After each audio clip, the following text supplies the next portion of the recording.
essential purpose of conducting, which I call a necessary evil, sometimes more necessary and sometimes more evil, has actually only two important points. The conductor serves two purposes. He serves the music and he serves the orchestra, and that's all. If he tries to serve something else or to serve somebody else, he's lost from the very outset.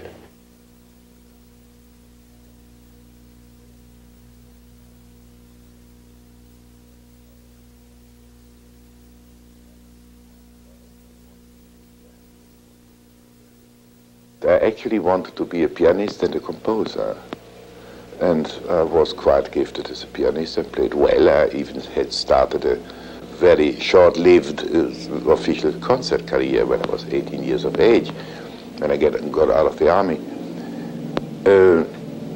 I was quite gifted also as a composer until my mother, who was my guidance up to my 24th year almost, simply stated that I ought to stop composing for the good reason that she could not find any trace of originality. She called this originality. She might have meant personality.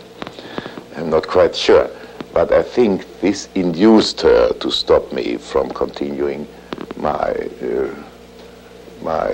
composing. Even looking at some of these compositions, which by mere chance I really did find not long ago, I must admit that they don't show a very strong personality. They show a very great sense of productivity, a great sense of form, a great sense of sound development, sense of a lot of things. But anyhow, in order to be a composer, this is what my mother thought, one has to be one's own, and I had no own, and that's the reason also that the act of stopping went rather without greater pain, and I simply stopped and didn't write anymore.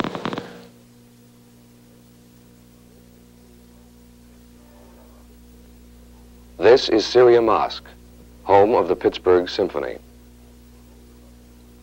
There was always a lot of criticizing about the acoustics of Syria Mosque, but since the difficulties, you see that I deliberately am avoiding the word debacle, the difficulties with Lincoln Center arose, and so much was spoken or written about it. The credits of Syria Mosque went up very high suddenly again.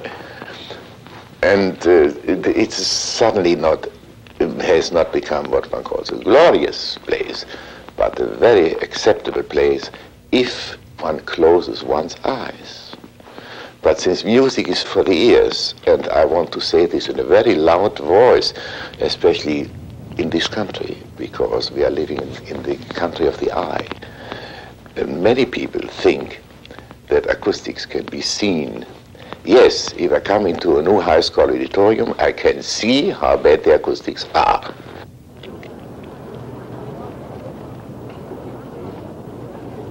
This is Steinberg's home in downtown Pittsburgh, Pennsylvania. He has a favorite resting place on the coast of Italy, a hotel he likes in New York City, and a second home on the tip of Long Island. But his real home is in Pittsburgh. Steinberg has given 15 years to his adopted city, and the city has reciprocated by giving him exceptional financial and emotional support, with which he has built his orchestra into the super ensemble it has become. Steinberg has popularized symphonic music as it was never known before in Pittsburgh. He has built an orchestra that is known throughout the world, one that is rated among the 6 best in the United States. Only a few people have ever dared to call him Bill. In Buffalo, he was known affectionately as Buffalo Bill. But practically everyone else, including his family, addresses him as Steinberg. He will go to great pains to explain a musical point to an interested amateur, but he can be brutally frank when evaluating the performance of a professional musician. Every new program is usually start to being rehearsed on Monday. And for some reason or other, the men are, or many men, the orchestra are not prepared for the new program. That new works have to be prepared alone by every musician in his own home, and these things are not done in spite of my advice or demand to do so. Then I'm getting very angry, because it shows for me, it shows that certain men might have lack of interest, and lack of interest means for me lack of responsibility. And since the symphony orchestra is something which performs in public, I call it public responsibility. And public responsibility is something which I consider for every artist, including every man in the orchestra, the most important ingredient.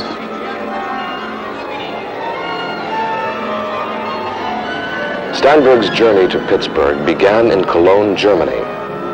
By the time he was 10 years old, he was a fine violinist. 5 years later, an established pianist. And 5 years after that, a prize-winning conductor, alternating between the concert hall and the opera house.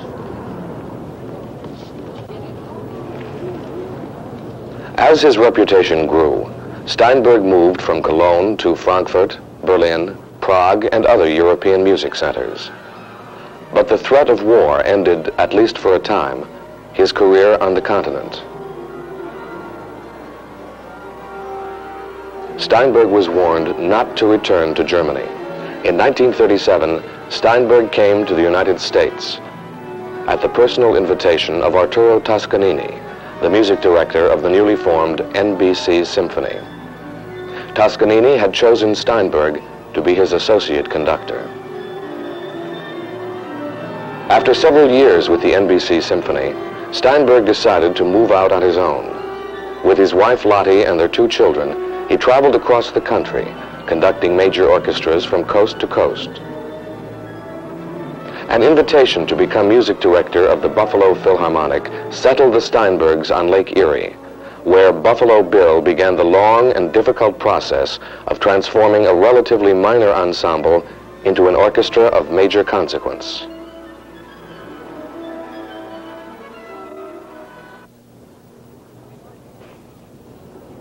In 1952, Steinberg was invited to become conductor of the Pittsburgh Symphony Orchestra. In the years since, he has worked a musical miracle in Pittsburgh. The records speak for themselves. Attendance has increased each year. The orchestra's season continues to grow longer. The annual budget is well over $1 million, and the orchestra has attained international stature and recognition. Steinberg is in great demand as a guest conductor. He has appeared with the London Philharmonic, the Boston Symphony, the Philadelphia Orchestra, and the New York Philharmonic, as well as conducting at the Metropolitan Opera. He is one of the few established conductors of our time who knows intimately the glamour of the very large concert halls, as well as the small-town gymnasiums, field houses, and high school auditoriums. He knows places like Tanglewood, Salzburg, Zurich, Uniontown, Elkins, and McKeesport. His approach to his music and his audience, whether in New York or New Brighton, is always the same. He gives the best performance of his career up to that precise moment. His beat is unmistakable, his discipline superb, his work meticulous. But most important, Steinberg has the ability to communicate to his musicians, to his singers, to whomever is working with him, the sheer joy of making music as he sees it, hears it, and feels it. No matter what orchestra, no matter what works, no matter under what circumstances you are working, first of all you have to try and bring your goodwill. The goodwill is able to create an atmosphere, to create the atmosphere in which I think, also opposite to many of my colleagues, it is only possible to make music in the atmosphere of goodwill.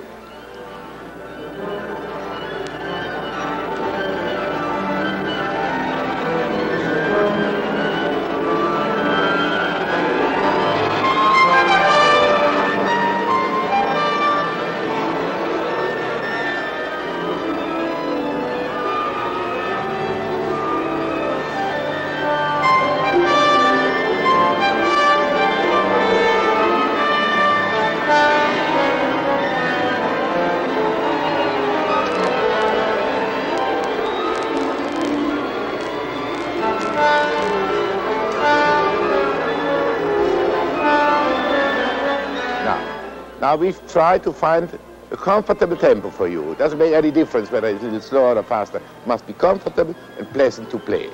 All right? Now, let's see.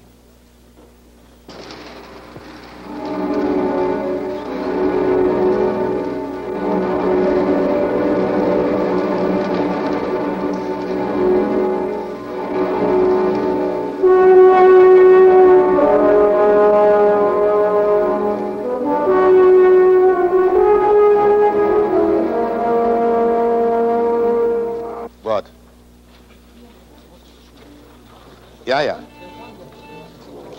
Shh.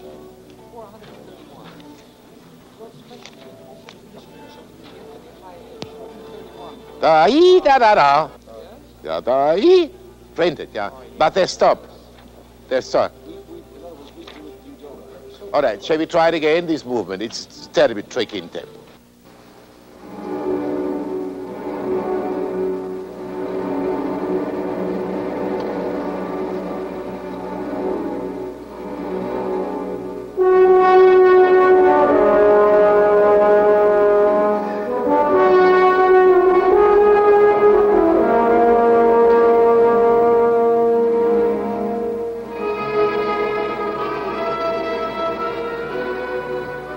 Anyhow, as soon as the atmosphere of goodwill is established, I try not only to look for the musician, I try to look also for the human being,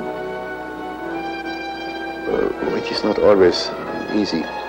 The atmosphere of antagonism, which might be inborn in quite a great amount of musicians, is some kind of a hurdle which has to be taken. By ignoring antagonism, one actually has taken half of the hurdle already. I look at the faces of these men who, many of them at least, think they can do at least as good as I can. They probably do, but they're fortunate in playing an instrument. And I am unfortunate in not playing an instrument.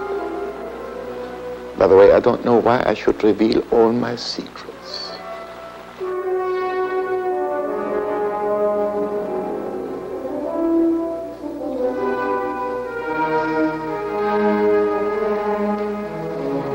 Etc. It's not all the same, but there we must backstage in second violin. Do you have different points? Shh.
Lovely.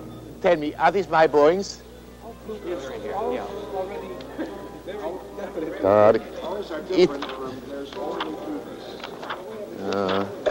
is the only part the first time That's what he it's the pickup note tied over? Yes. Down. It's all right. It's the same. All right, then I must ask you, please, to compare it with you. All right, fine. Shh.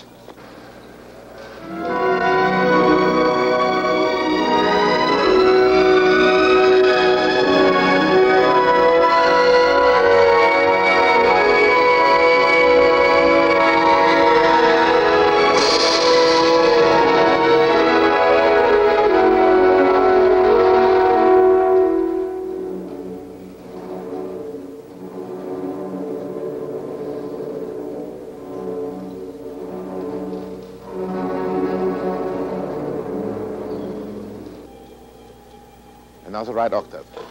Ping. Yeah, it gets lower and lower.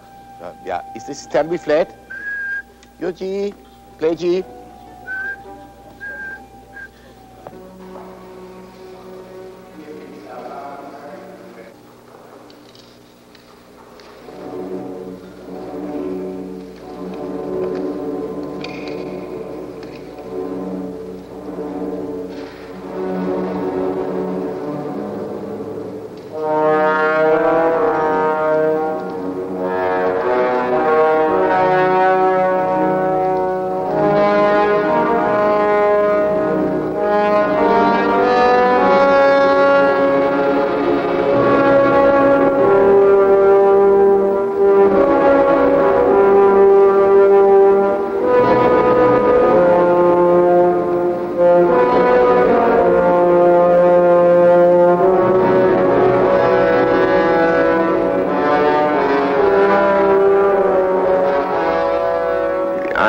To remember, that's the reason why I enlarge on this at all, how easy it went for the first time.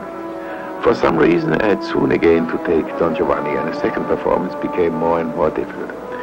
The older I grew, the more experienced I became, the greater the difficulty, not the smaller, the greater the difficulties became. And I do know that today, when I have to face the performance of a Mozart opera, I'm trembling in my booth, although I'm an old man now. But maybe this is the fact that my heightened sense of responsibility, which is certainly missing in the early years, is one of the reasons that the tasks concerning the great masters becomes always greater. Might be that the respect gets greater. Might be that the love gets greater. Might be that the means at my disposal, which became through the years better and better, better orchestras, better singers, better circumstances, made me aware of my way to greater perfection. The better the means, the greater the ambitions to do something well. The best orchestra is just good enough to perform the great masterworks.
Pam pam, the half notes, wrong notes. Yam pam pam, what are the notes? Dam, pam, pim pim pam, what are the notes? That's correct. Correct. 195, please. No, a little before. Look here, before 95, this long note. As soon as I bring the goodwill, I find out whether I am justified to break it. I might be cheated, I might be deceived. I might be deceived by the mere sight of an orchestra. I might be deceived by its fame, but if one is as lucky as I am to be in touch with the great orchestras of the world, there's usually quite an amount of fame connected to these orchestras. One might not forget that fame makes conceited. I don't mind conceit. You simply have no idea how conceited the Pittsburgh Symphony is. This is one of their great and positive assets. Conceit means actually personal conviction of their own abilities, personal conviction of what they can do, also personal conviction of what they can do beyond themselves.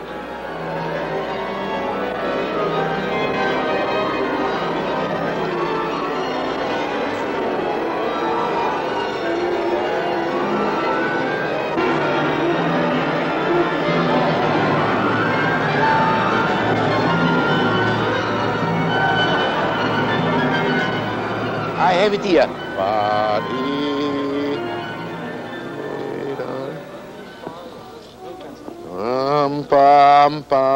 That's what I have. Do it.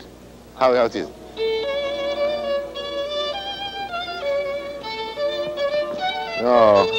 No, I have it here for my bones. Da-dam, dee-dam, ba-da-dee, which is more logical because, please, because forzato comes down here. Da-dee, da-dam, ba-da, two up. You mind? Da-dee, da-dam, ba-da-dee, ha-da, ba-dam, pa-pa-pee-ham, pam-pui. Yeah? All right, look here. It doesn't make a great difference later on. The first two bars I'm interested in. Da-dim, ba-dam, pa-ha-ha. Yeah? All right, and then later on, please be kind enough, put it in and tell everybody to copy it. Can we play here 165, where we just are? 165 and pick up.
Hari, Hari.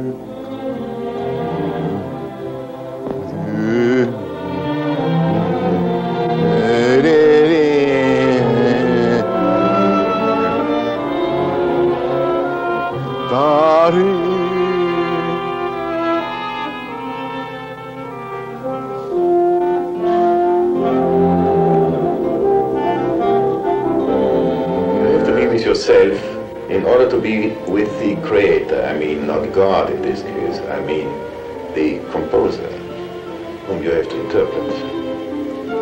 And contrary to many people's opinion, the main process in the conductor's work is the thinking process. All thinking has to be done in a lonesome way.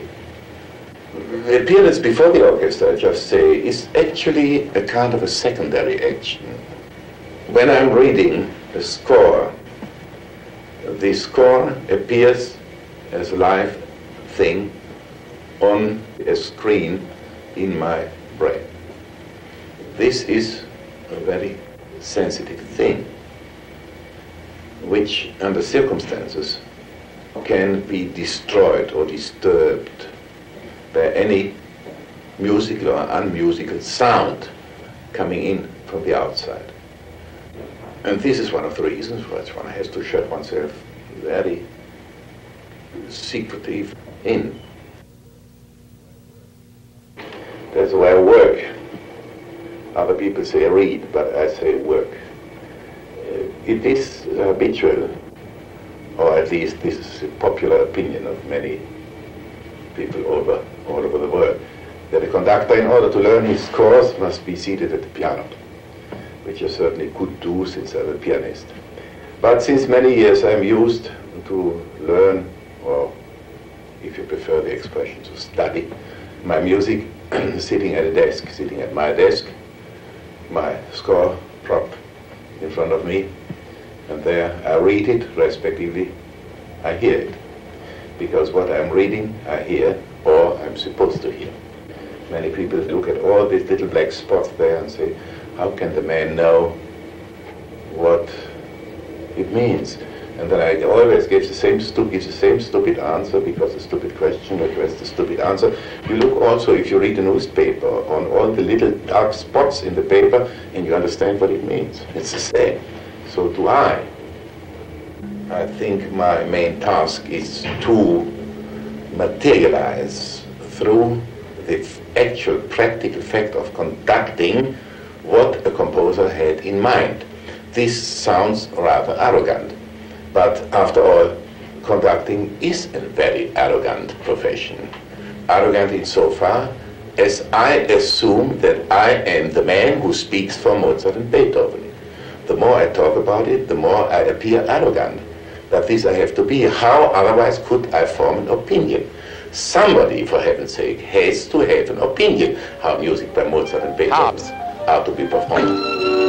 And since I adhere to the principle that at least somebody ought to know the score, I found out it's supposed to be me.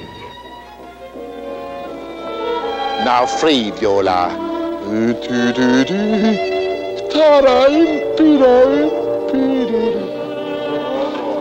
Good, what? And all this on an empty stomach, isn't it something?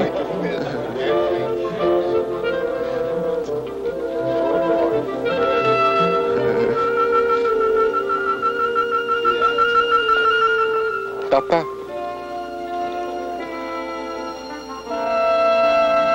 Horn. What? See, I... No. And free. You go. It is difficult for me to define what actually the Steinberg sound is. It is easy for me to find out what the results are, which I get.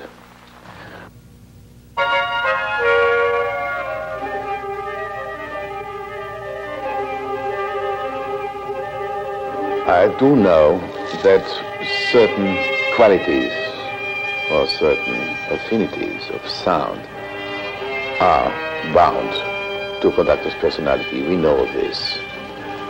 I do have a very definite opinion of what an orchestra is supposed to sound like. For instance, the degree of precision, the degree of expression, the character and ways in which phrasings are undertaken.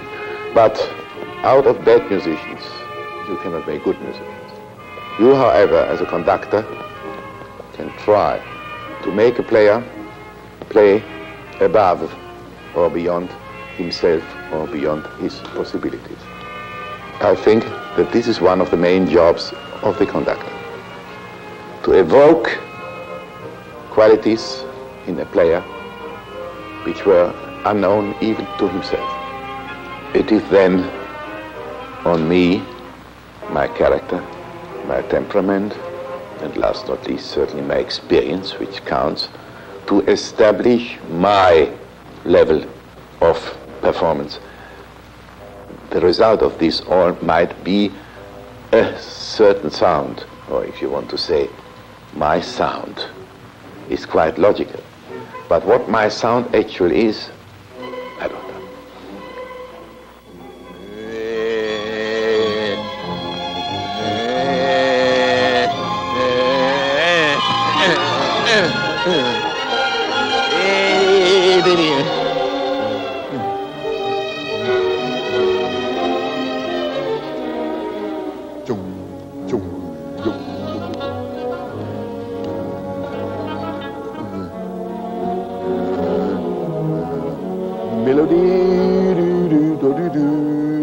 body dum body dum body. Oh, oh,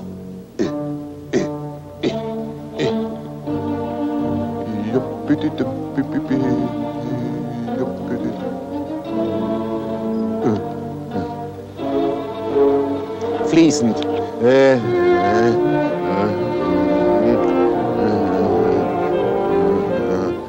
In tempo.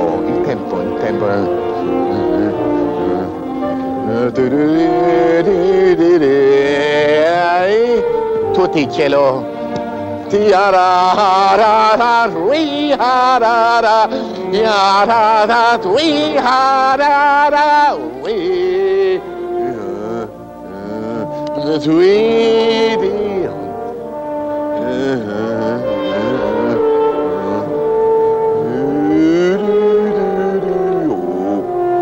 tempo.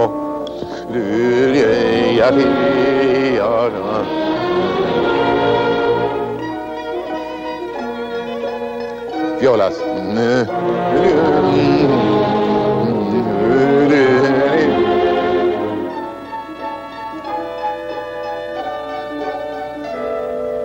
Oh, oh, oh.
Etc. Our time is off.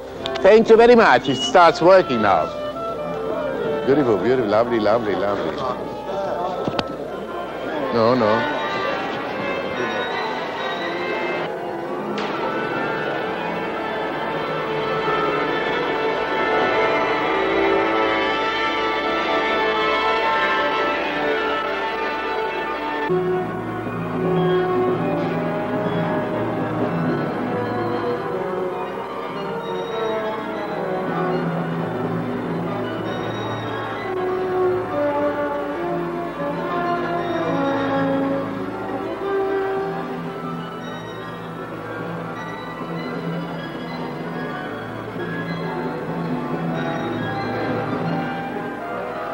Conducting, in my estimation, is not only a spiritual profession, but unfortunately also to a certain degree an athletic profession.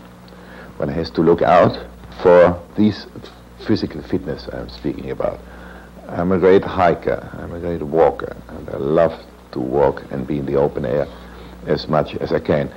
Not to speak about the fact that walking, may it be in the streets, may it be in open nature, it's a kind of counteraction to standing quietly on my feet when I'm conducting. It is absolutely necessary for my physique to do a lot of walking.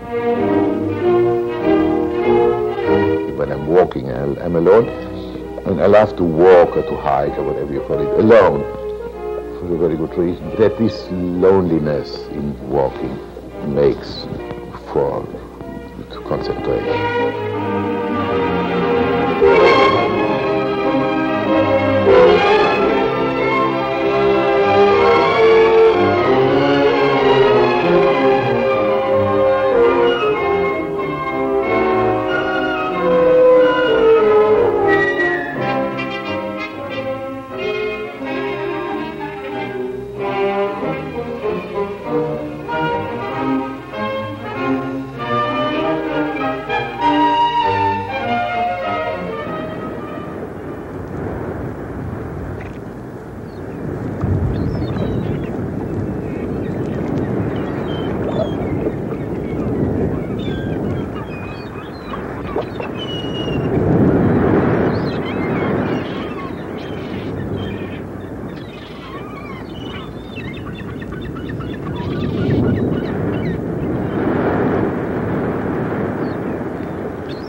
goal is towards the grave. That's where I'm going. It's only the question, how fast or how slowly.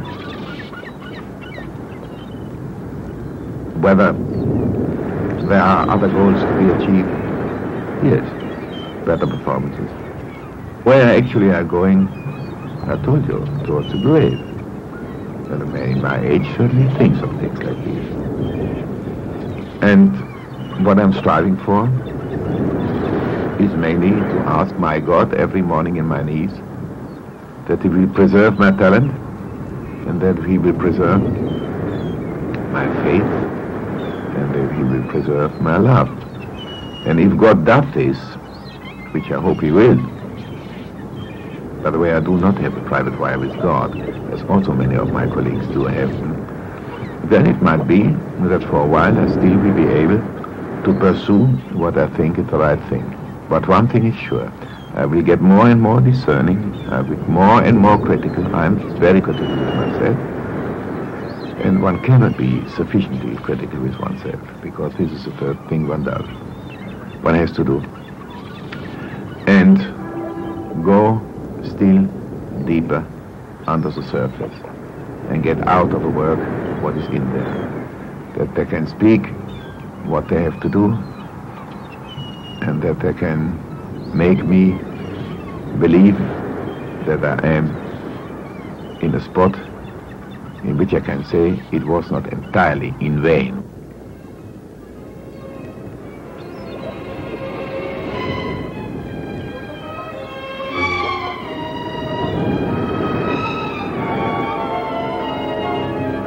I think I will not give up conducting.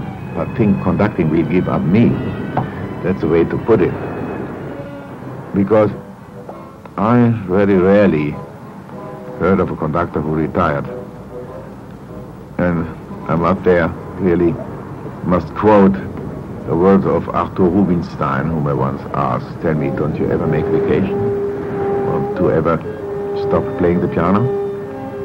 And his answer was, when I stop playing the piano, I will be dead. And it's the same with the conductor.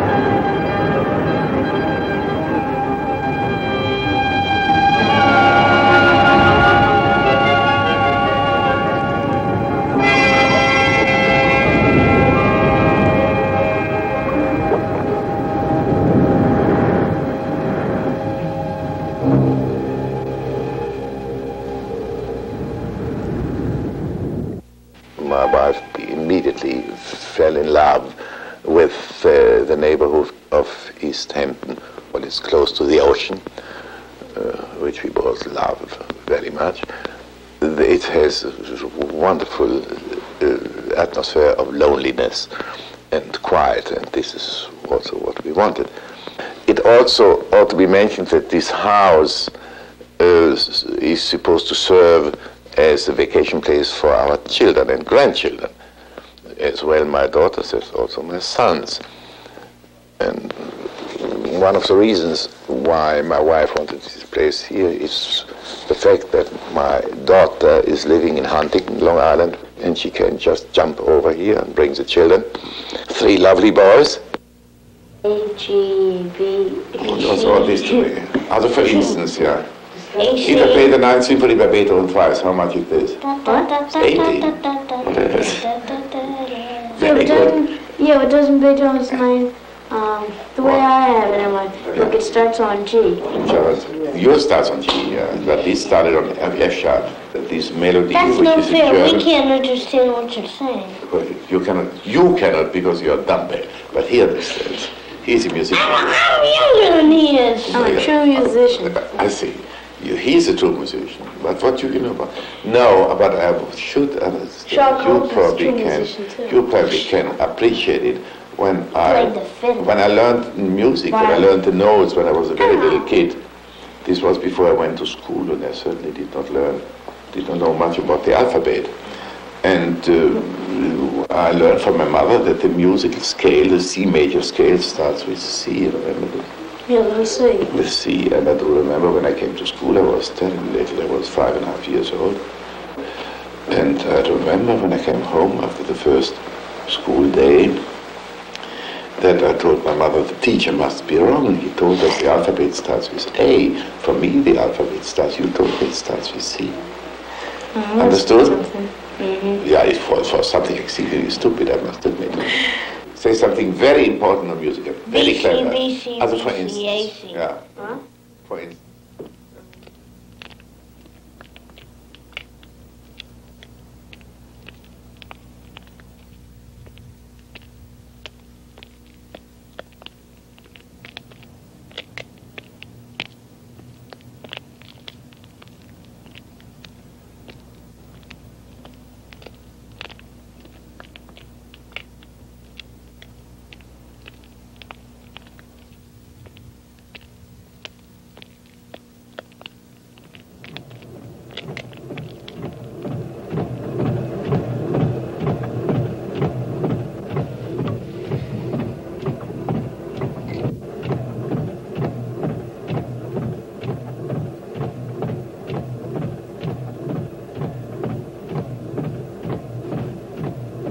Steinberg is a seasoned traveler, and only until very recently has he traveled apart from his orchestra on concert tours. To conserve his energies, he now flies from date to date. But for years and over thousands of miles through nearly every state in the nation, Steinberg occupied the first window seat on the right of the first bus that hauled his men from city to city. Music is something that serves to beautify life. Music is in order to exert an aesthetic effect, an emotion, a revelation, and something which gets you out of your everyday thinking and feeling, and which is just there for you, for something that one might, as one reads a book, as one looks at a pleasant painting, and as long as contemporary music doesn't comply with these ideas about what I call it, I think it does not make too much sense for me to approach it. For me, it's just a waste of energy, it's a waste of time, therefore I don't do it. People, as soon as they hear a few wrong notes, they're enthused about it. I never forget that in a university town a short while ago, for some reason or other, which sometimes happens when you're on tour, it happens also when you're on your home ground, the thing went entirely astray, and from the last movement I couldn't understand too much anymore because there were many mistakes and everything was simply mixed up and did not comply at least with what the composer had written. And the effect of the audience was terrific. The young people screamed and stamped and thought, this is just it. The longer the better.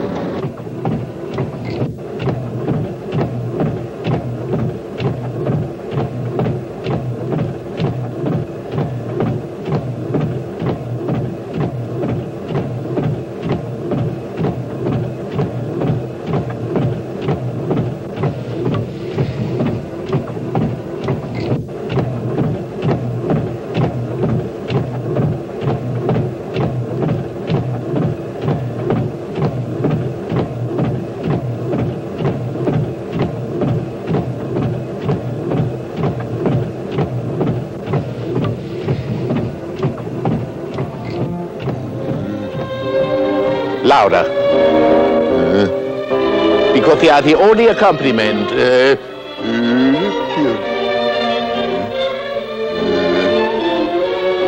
Basses.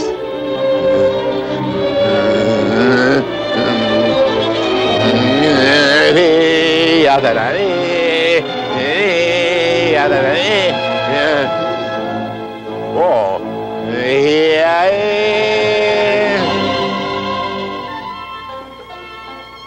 I hear him. Good.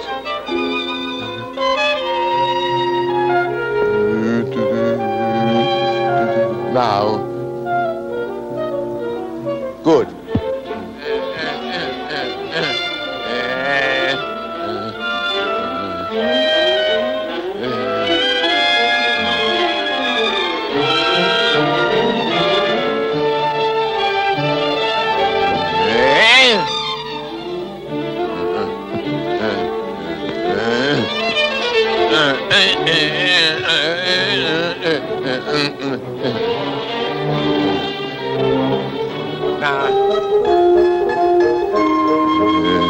Grotesque. Grotesque. Schwungvoll.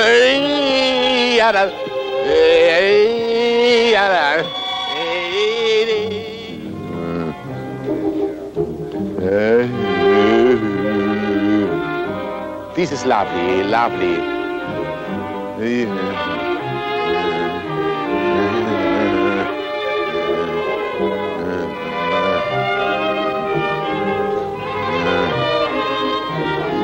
Diyam babam taram tarim ta.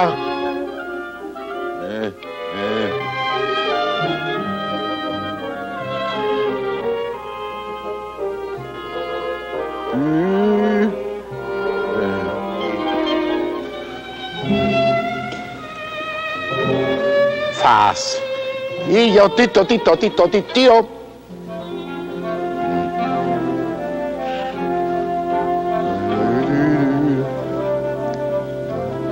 Now, kratz, kratz. The downboards, listen.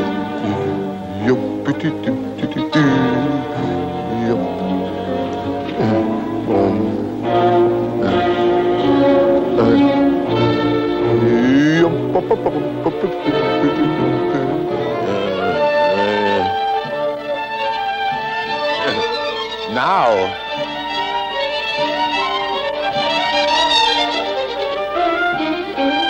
Short accent.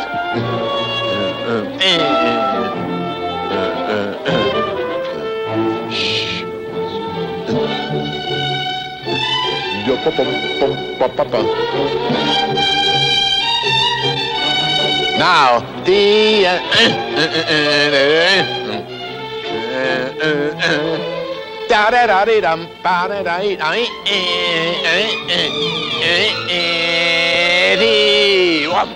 boom, boom. Oh. Now the E high enough to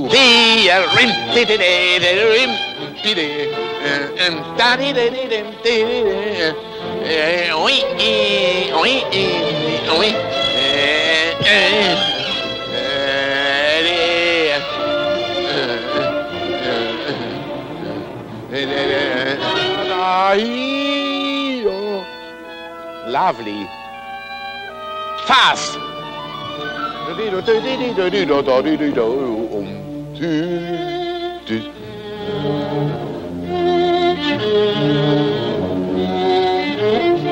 Fast. Ito.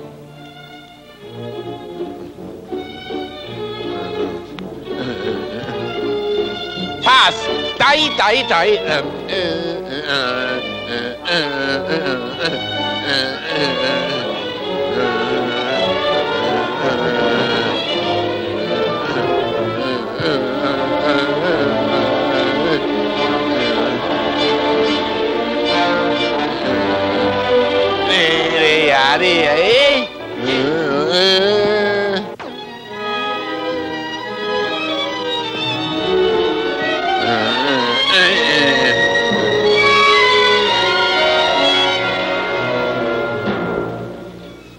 No, it's wrong. Stay where you are. It's wrong. It's wrong. The misprint is here in my head. It's wrong. Stay where you are. In B flat, at the octave, how it's notated, all right? I have something else in mind. In my opinion, it was P-da-dum, P-da. That's what I remember. I remember something wrong. Now, 146. 146. 146, please. Now,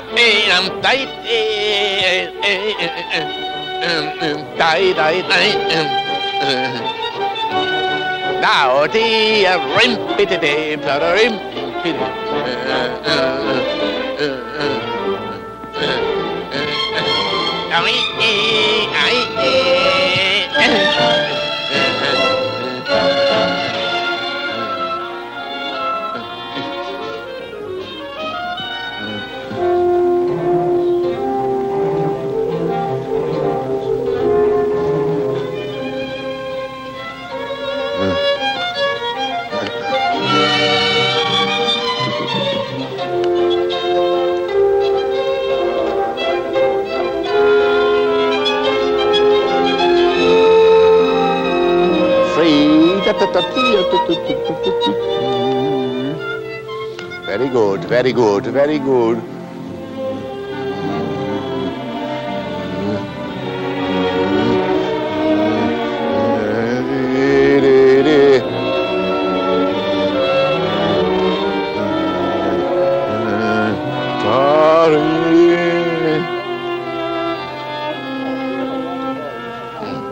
Correct, because he's syncopated notes.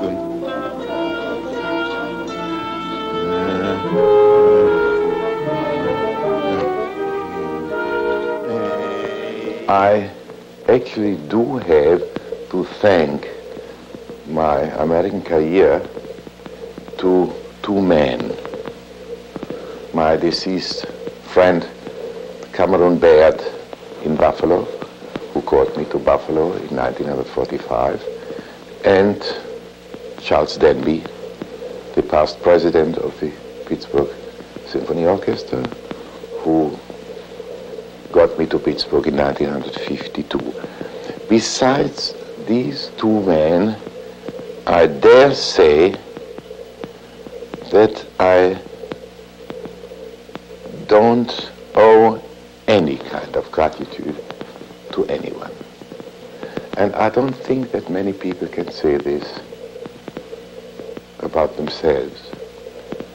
What I did not only without other people, I did in spite of other people. I did this very contrary to many persons' opinions, advice, guidance, and I listened, but I very rarely followed up what I was told. The only person to whom I really do listen, in people's opinion too much, is my wife. I criticize it, but I don't advise. If he wants my advice, I advise, but I'm not unsolicited, I don't say a word.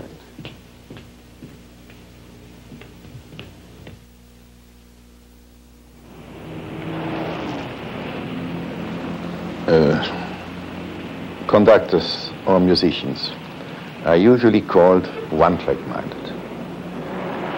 This is correct. Shouldn't they be one-track-minded? Shouldn't they be entirely enveloped in thoughts, sentiments, plannings, and all the things which pertain to their job? I'm afraid they are no good. That he has no other interest whatsoever. I mean, it's his music, and that's that. I sometimes think he doesn't get any pleasure out of life whatsoever, except out of music. And that's what I feel. I feel sorry for him. I am striving. I am restless. I am searching for something which I cannot define. But the only thing I do know, which I can put in very simple, rather childish terms, is that I want, at my age, make music under the best possible conditions. He always will be unfulfilled in his career, I think. There's always something else he wants. That's when I say poor Steinberg too, because I think he should be satisfied with what he has, with what he's doing, and he never is.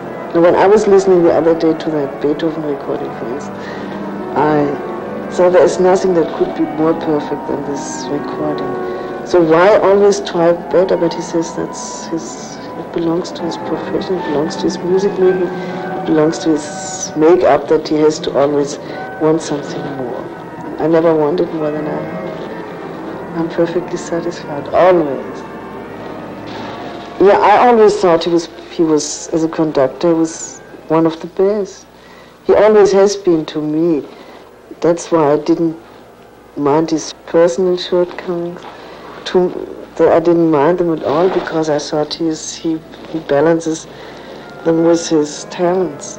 But as a conductor, I think to me, he's the best.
This is NET, National Educational Television.